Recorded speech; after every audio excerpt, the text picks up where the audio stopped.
మిత్రులందరికీ ఈవీ తెలుగు ఛానల్కి స్వాగతం అండి. నేను మీ కృష్ణ చైతన్య మండల. ఈరోజు మన ఛానల్ వ్యూవర్స్ కోసం ఒక సరికొత్త ఎక్స్పెరిమెంట్ అయితే చేస్తున్నాం. అదేంటంటే ఒక లిథియం అయాన్ బ్యాటరీ మ్యానుఫ్యాక్చరింగ్ ఎలా జరుగుతుంది, అసలు క్వాలిటీ సెల్స్ ఏంటి, తక్కువ క్వాలిటీ సెల్స్ ఏంటి, ఇవన్నీ ఎలా చేస్తారనేది మనం ఈరోజు వీడియోలో తెలుసుకుందాం. దానికోసమే మనం వైజాగ్లోని ఐజీకే ఎలక్ట్రికల్ దగ్గరికి వచ్చాం.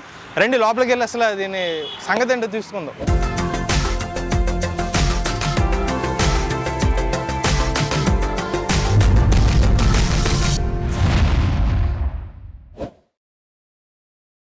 నమస్కారం అండి హరి గారు. నమస్తే సార్. నమస్తే అండి.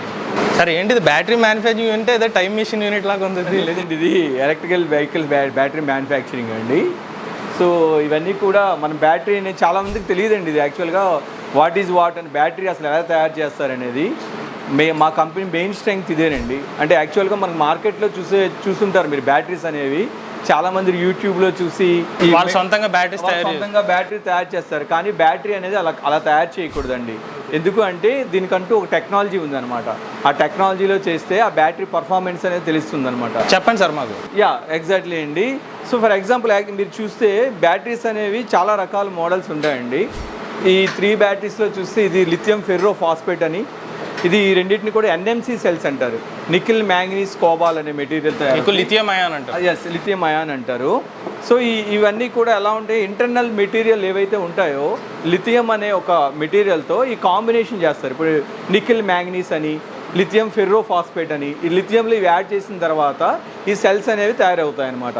సో ఈ సెల్స్ ఫర్ ఎగ్జాంపుల్ ఈ సెల్స్ మ్యానుఫ్యాక్చరింగ్ చేసేటప్పుడు ఒక 1000 సెల్స్ పర్ డే మనం ప్రొడక్షన్ చేసేటప్పుడు ఆ 1000 సెల్స్ కూడా ఇంటర్నల్ స్పెసిఫికేషన్స్ అనేవి ఒకేలా ఉండవు. ప్రతి ఒక్క ఈచ్ సెల్ కూడా డిఫరెంట్ గ్రేడింగ్లో ఉంటుంది. అప్పుడు మనం ఏం చేస్తామంటే ఆ సెల్స్ తీసుకొచ్చి మనం కొనిన తర్వాత ఈ మిషన్లో పెడతాం. దీన్ని ఏంటంటే అక్కడ రాసింది చూడండి, battery self charge and discharging machine అంటారు. సో ఈ లోపల ఇది పెట్టినప్పుడు ఏమవుతుందంటే ఈ సెల్ తాల కెపాసిటీ తెలుస్తుంది. అంటే mAh voltage, current and internal resistance కూడా చూస్తారనమాట. దీంట్లో పెట్టి 2 టైమ్స్ మనం ఛార్జ్ డిశ్చార్జ్ చేసేటప్పుడు దీనికి ఒక సాఫ్ట్వేర్ ఉంటుందండి. ఈ సాఫ్ట్వేర్ ఇక్కడ చూస్తే మీకు ఈ టోటల్గా నెంబర్ ఆఫ్ సెల్స్ ఎన్ని ఉంటాయో అన్ని రోస్ అన్ని కాలమ్స్ ఉంటాయన్నమాట. ఇక్కడ మీరు చూసారు కదా, ఈ స్పెసిఫికేషన్ ఏంటంటే మనం సెల్ వచ్చేటప్పుడు దీని గ్రేడింగ్ చూపిస్తుంది. అంటే ఈ దీంట్లో ఎంత ఎంఏహెచ్ ఉందని చూస్తుంది. సో వాటిని అన్నీ మనం తీసుకొని ఈ బాక్సెస్లో ఈ మిషన్లో మనం ఆపరేట్ చేస్తామండి. సో ఆ మిషన్ మీద పెట్టిన తర్వాత ఆ సెల్స్ అన్నీ ఒక కాంబినేషన్ ఆఫ్ రీడింగ్లో వస్తాయండి. ఇక్కడ చూసారు కదా 2625 2650 అని. సో ఈ ఎంఏహెచ్లో ఇవి ఉన్నాయన్నమాట. అలానే ఈ పక్క పర్టికులర్గా ఇంకో ఎంఏహెచ్తో చూసినప్పుడు ఈ రెండింటికి డిఫరెన్స్ ఉంది కదా.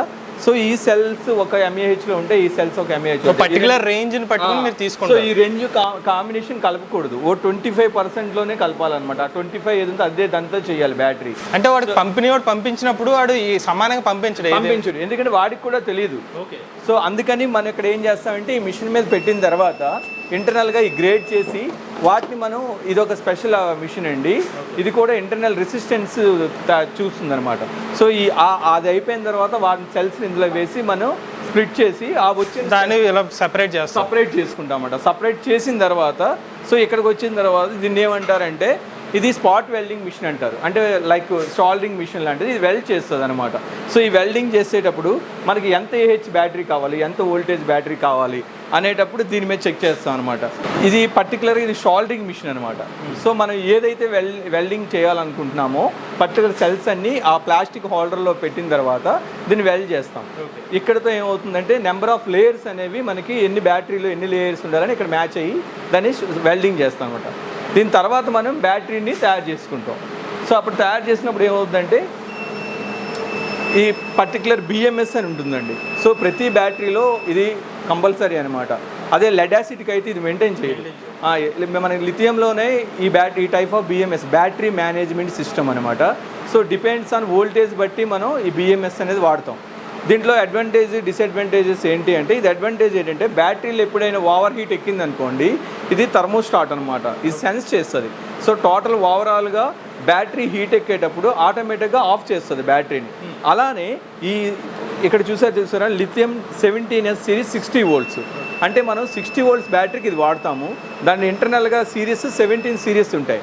సో ఆ సిరీస్లో ఏది ఒక్కటి తక్కువ ఎక్కువ వోల్టేజ్ అనేది ఫ్లక్చువేట్ అయ్యేటప్పుడు ఇది మొత్తం మెయింటైన్ చేస్తుంది అనమాట. ఓవరాల్గా ఈ 17 సిరీస్ని at a time charge and at a time discharge చేస్తుంది. దీన్ని బిఎంఎస్ అంటారు. సో ఇంటర్నల్గా కంపల్సరీగా ఈ టెక్నాలజీని వాడితేనే ఆ బ్యాటరీ సక్సెస్ రేట్ అనేది ఉంటుంది.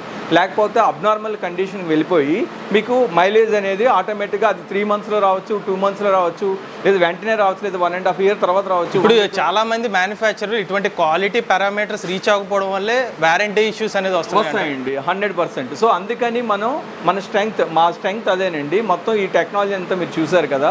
సో మీకు గ్యారంటీ ఇస్తామండి. మా బ్యాటరీ మేము ఏదైతే మేము వారంటీ ఇస్తామో దాని లైఫ్ సైకిల్ అంటే ఫర్ ఎగ్జాంపుల్ మీకు చెప్పాను కదా, ఒక బ్యాటరీ మరి ఎంత సామర్థ్యం ఉంది మీ దగ్గర, ఎంత కెపాసిటీ ఉంది, ఎంత ఇవన్నీ చూసాం, అన్ని మంచి ఎక్విప్మెంట్ ఉన్నాయి, కానీ 2 సంవత్సరాలే వారంటీ ఎందుకు ఇస్తున్నారు? అంటే ఈ లిథియం తాళ్ళు ఏదైతే ఉందో మార్కెట్లో మన స్ట్రాటజీని మెయింటైన్ చేయాలి అంటే మన 3.5 years కూడా ఇవ్వచ్చండి.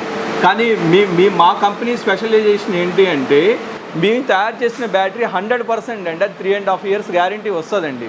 మాకు ఎవరైతే సప్లై చేస్తారో వాళ్ళు మాత్రం మాకు 2 years ఇస్తారు వారంటీ. సో అదే కమిట్ అవుతున్నాం మన కస్టమర్కి. ఎందుకు అంటే నాకు వాడు 3.5 years 4 years ఇచ్చాడు అనుకోండి, నేను కస్టమర్ కూడా 4 years ఇస్తా.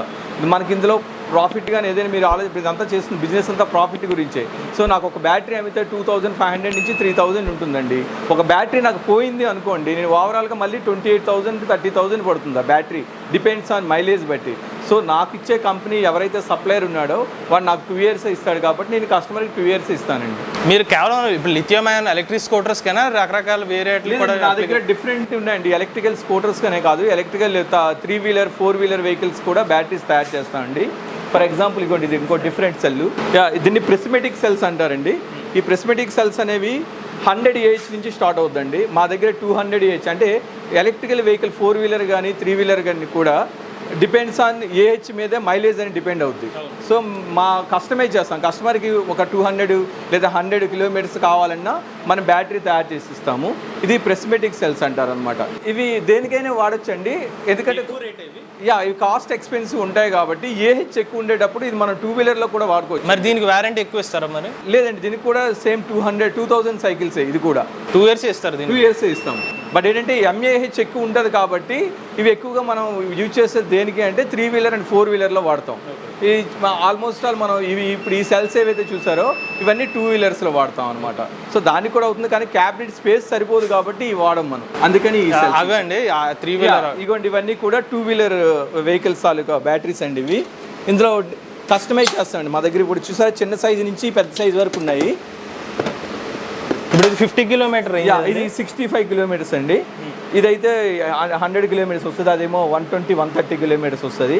సో డిపెండ్స్ ఆన్ మీకు కస్టమైజ్ అనమాట. కస్టమర్కి ఎన్ని కిలోమీటర్లు కావాలనుకుంటే అన్ని కిలోమీటర్లు ఇస్తామండి.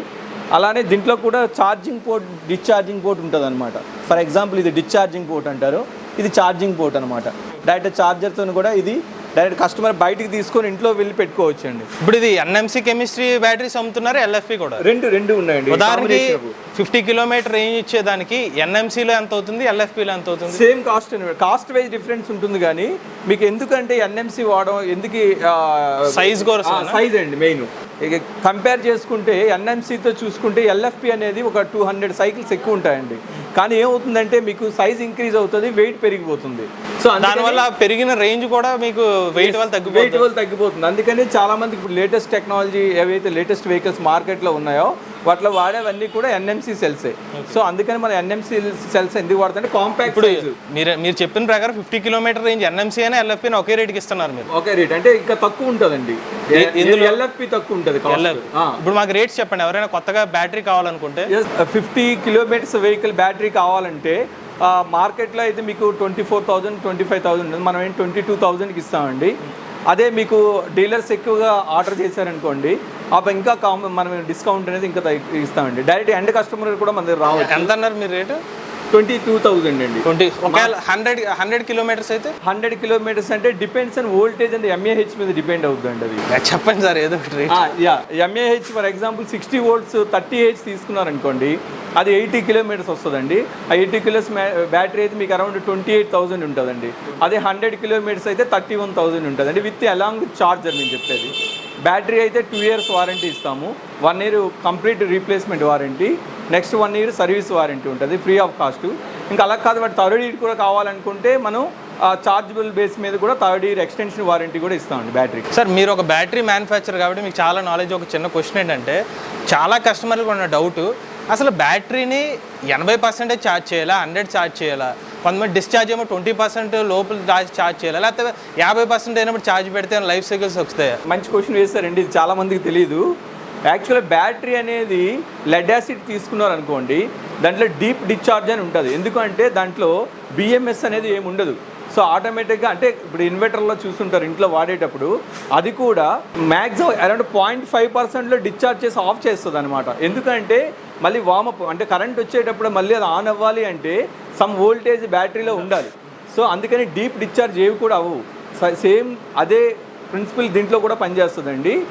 ఈ బిఎంఎస్ ఏం చేస్తుందంటే పూర్తిగా కట్ చేయదు, అంటే డీప్ డిశ్చార్జ్ వెళ్ళనివ్వకుండా దీంట్లో ఫర్ ఎగ్జాంపుల్ ఒక సిరీస్లో 2.2 volts కట్ ఆఫ్ వోల్టేజ్ ఉంటుందండి. అంటే దీంట్లో ప్రోగ్రామింగ్ చేసి ఉంటుంది అనమాట. సో ఎంతవరకు ఛార్జ్ అవ్వాలి అక్కడ కట్ ఆఫ్ ఉంటుంది, అలాగే డీప్ డిశ్చార్జ్ ఎంతవరకు అవ్వాలనేది ఇది మేనేజ్ చేస్తుంది అనమాట. అందుకే దీన్ని బ్యాటరీ మేనేజ్మెంట్ సిస్టమ్ అంటాం. సో మీరు లిథియం అయాన్లో మీరు ఒక్కసారి ఛార్జ్ చేసి ఒక 10 minutes ఫర్ ఎగ్జాంపుల్ 4 hours పెట్టింది అనుకోండి బ్యాటరీ తాలూకుది, మీకు మీరు ఏం చేశారు 3 hoursలో తీసేశారు. తర్వాత అప్పుడు ఏమవుతుందంటే ఒక సైకిల్గా క్యాలిక్యులేట్ చేస్తుంది అనమాట, చేస్తుంది. అందుకని మనం మ్యాక్సిమం కంప్లీట్గా ఛార్జ్ చేయాలి, కంప్లీట్గా డిశ్చార్జ్ కూడా చేయాలి. మన ఫోన్స్ కూడా వాడతాము, అది అలా వాడకూడదు. కంప్లీట్గా డిశ్చార్జ్ అయినప్పుడు ఏమవుతుందంటే ఆ బ్యాటరీ లైఫ్ అనేది ఇంక్రీజ్ అవుతుంది. ఖచ్చితంగా అదే కదా, అంటే 20% కనీసం అక్కడ వరకు యూజ్ చేయాలంటారు మీరు? కంపల్సరీగా యూజ్ చేయాలండి. మీరు ఆ డీప్ డిశ్చార్జ్ అనేది మీరు చెయ్యక్కర్లేదు, ఎందుకంటే బిఎంఎస్ ఆల్రెడీ ఉంటుంది కాబట్టి. సో మీరు ఆటోమేటిక్గా పూర్తిగా 1%కి వచ్చిన వరకు ఇది వాడాలండి. వాడినప్పుడు ఏమవుతుందంటే ఆ బ్యాటరీ తనకు లెవెల్ ఆఫ్ ఏదైతే ఉంటుందో సెల్ లైఫ్ అనేది అది ఇంక్రీజ్ అవుతుంది. ఫర్ ఎగ్జాంపుల్ మీరు ఇక్కడ వరకే ఛార్జ్ అయింది, మన ప్రతిసారి ఇక్కడికి వచ్చిన తర్వాత కట్ ఆఫ్ చేస్తున్నాం. మనకి ఫోన్లో ఎక్కువ వాడతామండి, ఏం చేస్తామంటే నైట్ వాడేటప్పుడు పెట్టేస్తాం, అది 10% రేపు వర్క్ ఉంటుంది కదా. సో అలా ఎప్పుడు చేయకూడదు. దాన్ని కంప్లీట్గా డీప్ 1% వాడిన తర్వాత మళ్ళీ 100% ఛార్జ్ చేయాలి. అప్పుడు ఏమవుతుంది, ఈ సెల్ తాలూకు లైఫ్ అనేది ఇంక్రీజ్ అవుతుంది. ఎప్పుడైతే ఇక్కడ ఒక ఆఫీసర్ అనుకోండి, ఇది ఎప్పుడు కూడా అక్కడతో ఉండిపోతుంది, మళ్ళీ అది ఛార్జ్ అవ్వదు. ఇప్పుడు మీరు అన్నట్టు 200 kilometers లేనిచ్చే బ్యాటరీ ఎవరో తీసుకున్నారనుకోండి, పోనీ 150 అంటే ఇంచుమించుగా ఒక 30% అన్న ఉన్నప్పుడు మళ్ళీ ఛార్జింగ్ పెట్టాలి. దానివల్ల కూడా బ్యాటరీ లైఫ్ ఎఫెక్ట్ అవుతుందా లెక్కన? అవుతుందండి. మీరు ఒక్కసారి ప్లగ్ పెట్టారు అంటే అది ఒక సైకిల్ కంప్లీట్ అయిపోతుంది. సో మీరు 100 kilometers ఛార్జ్ చేసిన తర్వాత దాన్ని కంప్లీట్గా వాడాలి. ఇంకొకళ్ళు చాలా మంది ఇంకో ప్రశ్న అడిగారు, ఛార్జింగ్ పెడుతున్నప్పుడు 50% అయింది, కరెంట్ ఆగిపోయింది, పవర్ కట్ వచ్చింది, అప్పుడు అది ఫుల్ సైకిల్ లెక్కేస్తుందా? లెక్కేస్తుంది కదండి. మీరు ఒక్కసారి ఛార్జ్ పెట్టారు అంటే అది సైకిల్ కంప్లీట్ అవుతుంది. మీరు కరెంట్ పోయినప్పుడు కాదు నేను చెప్పేది, మీరు వన్స్ ఒక్కసారి వాడి మళ్ళీ తీసేస్తేనే. నేను అదే 50% ఛార్జింగ్ ఎక్కినప్పుడు ఆపేసాను నేను, అది ఒక లైఫ్ సైకిల్ లెక్క అవుతుందా? సైకిల్ కంప్లీట్ అవుతుందండి. అది మీరు 100% చేసినా లేదా 25% చేసినా మీరు వాడితేనే, ఛార్జింగ్ టైంలో మళ్ళీ మీరు వాడలేదు కదా, అంటే దాన్ని తీసి మళ్ళీ వాడితేనే ఛార్జ్, అంటే డిశ్చార్జ్ చేయలేదు. ఓకే, అప్పుడు కంటిన్యూ అవుతుంది అది సైకిల్ అనేది? కంప్లీట్ అవ్వదు. అంటే మీరు కంప్లీట్గా ఒక్కసారి తీసి మళ్ళీ ఛార్జ్ చేసి డిశ్చార్జ్ చేస్తే అది ఛార్జ్ సైకిల్ అంటారు. మధ్యలోని మీరు కరెంట్ పోయిన తర్వాత మళ్ళీ ఆన్ చేస్తాం కదా, సైకిల్ అవ్వదు. ఎందుకంటే మనం డిశ్చార్జ్ చేయలేదు కదా, ఓన్లీ ఛార్జ్ చేస్తున్నాం కాబట్టి అది సైకిల్ అవ్వదు. మీరు కంప్లీట్గా ఛార్జ్ చేసి డిశ్చార్జ్ చేస్తేనే అది సైకిల్ కంప్లీట్ అవుతుంది. సో మనం ఈ బ్యాటరీసే కాకుండా సోలార్ బ్యాటరీస్ కూడా ఉన్నాయండి. సోలార్ స్ట్రీట్ లైట్స్ కానీ లేదంటే ఫెన్సింగ్స్ కానీ వేస్తాం కదా, ఆ బ్యాటరీస్ కూడా మేము తయారు చేస్తున్నాము. ముందు నుంచి మాది సోలార్ మార్కెటింగ్లో కూడా ఉన్నాము. సో ఎవరైనా కావాలనుకునేటప్పుడు మాకు డైరెక్ట్గా ఆర్డర్ చేయొచ్చండి. సోలార్ బ్యాటరీస్ కూడా మేము చేస్తామండి. సో ఇది ఐజీకే ఎలక్ట్రికల్స్ అధినేత అయిన హరి గారి పూర్తి ఇంటర్వ్యూ. ఈయన చెప్పేది ఏంటంటే బ్యాటరీస్లో కూడా రకరకాల క్వాలిటీస్ ఉంటాయి. వీళ్ళు ప్రస్తుతానికి అయితే మంచి క్వాలిటీ బ్యాటరీస్ అయితే ఆఫర్ చేస్తున్నామని చెప్తున్నారు.